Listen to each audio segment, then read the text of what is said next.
right, man, what's happening? What's going on? Um, I don't really want to rant. I'm not really in a ranting mood, but I do have something I want to talk about. It's been on my mind for like the last 2 days.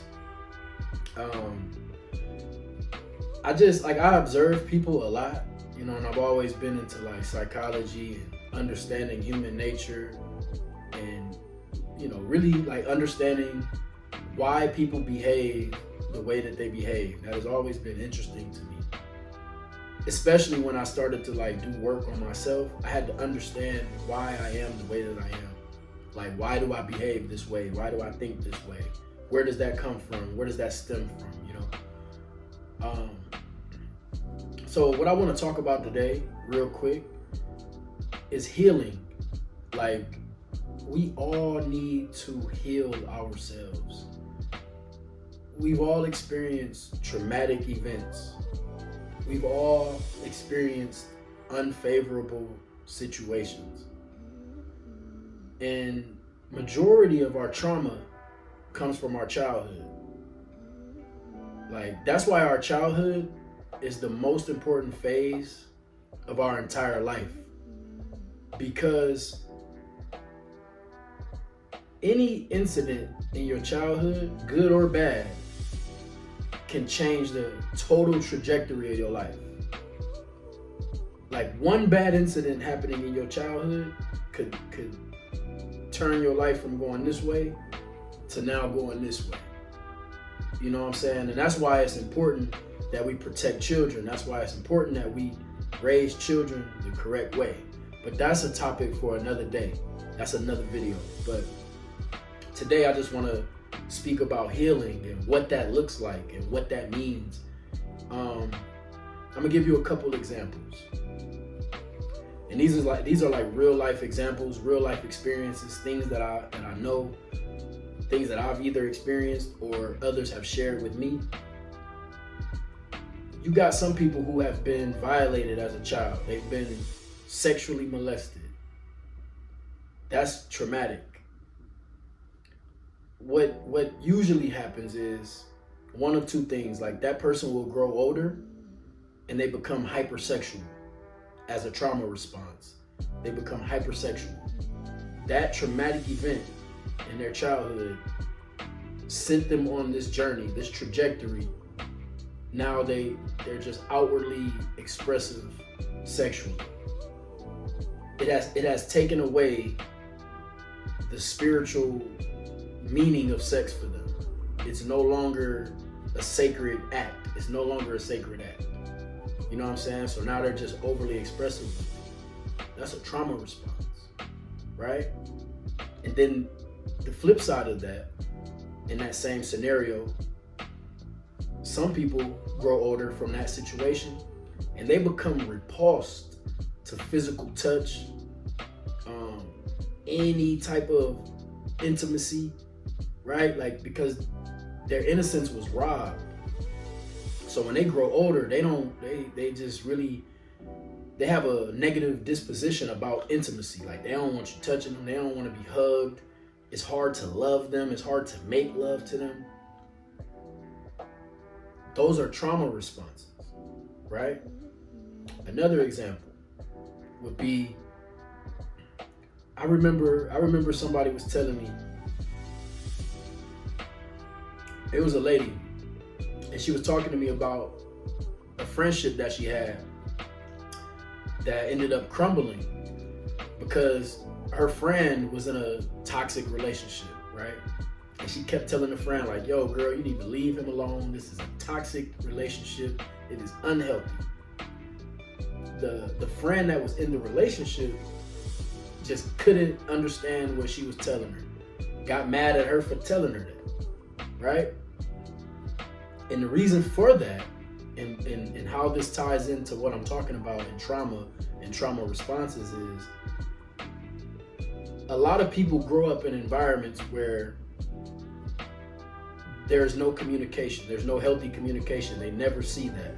All they see is toxicity. All they see is chaos, dysfunction, right? And that becomes normal to them. When you understand the human brain, we are creatures of habit. So the things that we do over and over, the things that we see over and over, subconsciously, we become those things, right? Subconsciously, we act out these images that we're constantly being shown. And as a child, your brain is like a sponge. So when you grow up in dysfunction and you never see healthy communication, you never see healthy conflict resolution, what happens is you're going to grow older, and in that same trauma, you internalize it, you think it's normal, and that's how you begin to behave in your own relationships, right? So now in that situation, that friend is in this relationship, she can't get out of it, not because she don't feel that it is unhealthy. She might even acknowledge that, yeah, girl, this is an unhealthy relationship, but she can't get out of it because she's comfortable. That's normal to her. So many people have been in situations like that where chaos is so normal to them that they're not getting out of that relationship until it's too late. You understand what I'm saying? Because that's all they know. I'll give you one more scenario, and I'm gonna use myself.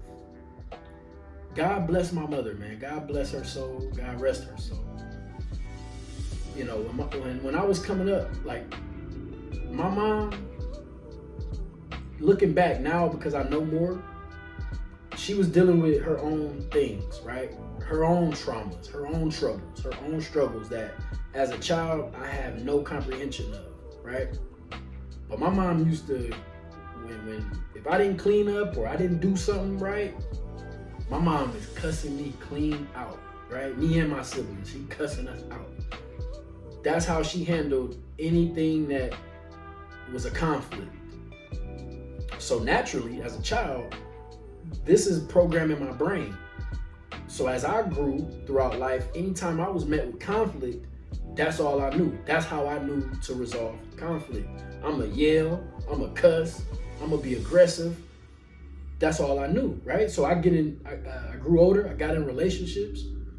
When I would have these conflicts, that's what I would resort to because that's all I knew. But it wasn't until things crumbled, right? Relationships crumbled. I got bad results. I got bad consequences. I had to pay for my consequences. That's when I knew, okay, it's time for me to heal. So I know I said a lot, but I want to tie all of this into healing. And healing doesn't just look like lighting candles, lighting incense, reading books, self-affirmations. All of those things are awesome. I'm not saying that they're not. I like all of those things too. But real healing, the difficult part of healing, that may take you forgiving somebody. You might have to forgive somebody that wronged you, somebody that violated you, for your own peace, for your own sake. You may have to have those difficult conversations. If you grew up in an environment where it was chaotic and you had a mother or a father who used to belittle you, who used to, talk to you all kinds of ways, you might have to talk to them and forgive them and understand that trauma is passed down. See, a lot of times children don't understand that our parents are humans. Children believe that their parents are superheroes. They're superhuman. And, there's no room for error and they should be flawless. But that's not realistic. That's not realistic and that's not right. Our parents are humans who were passed down traumas. They parents passed down trauma that they parents passed down. And then they pass it down to you. It's got to stop somewhere though. And the only way that we can stop these traumas from being passed down is if we do the healing today.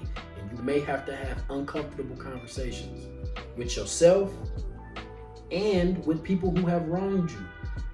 You might be holding on to some resentment from a parent who was absent, or a parent who used to violate you, or even somebody who physically assaulted you.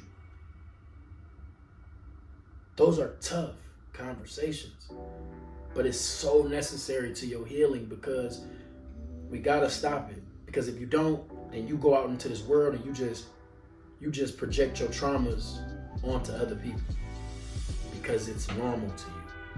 But there's nothing normal about these things. That's why they're traumatic. It's not normal. You know what I mean? And I want the best for people, and I want people to heal, man. I be around so many people and I observe them, and I can see the hurt. I can see the hurt in them, in the way that they behave. I can see it in the way that they speak. You can see it in their eyes, you know? And all that's gonna happen is they're gonna continue to pass it down. They're gonna have children, and they're gonna traumatize their children. Not because they don't love them. It's not that. It has nothing to do with love. It's a learned behavior. That's all they know. My mama cussed me out, so I'm cussing y'all out. My daddy used to smack up my mama, so now I'm in this relationship. My girl get out of line, I'm smacking her up. Because that's what I seen. My daddy used to do that, right? People think like this. These are just trauma responses. This stuff gets passed down. So today's message is about healing. You may have some unresolved traumas in your life. Connect with those. Sit down, sit by yourself, address those issues, write them down, express your feelings, talk to God, seek professional help. If someone wronged you, if your traumas stem from a person, then you may have to reach out to them and have those tough conversations. And now I understand sometimes it ain't possible. I get that. But if it is possible,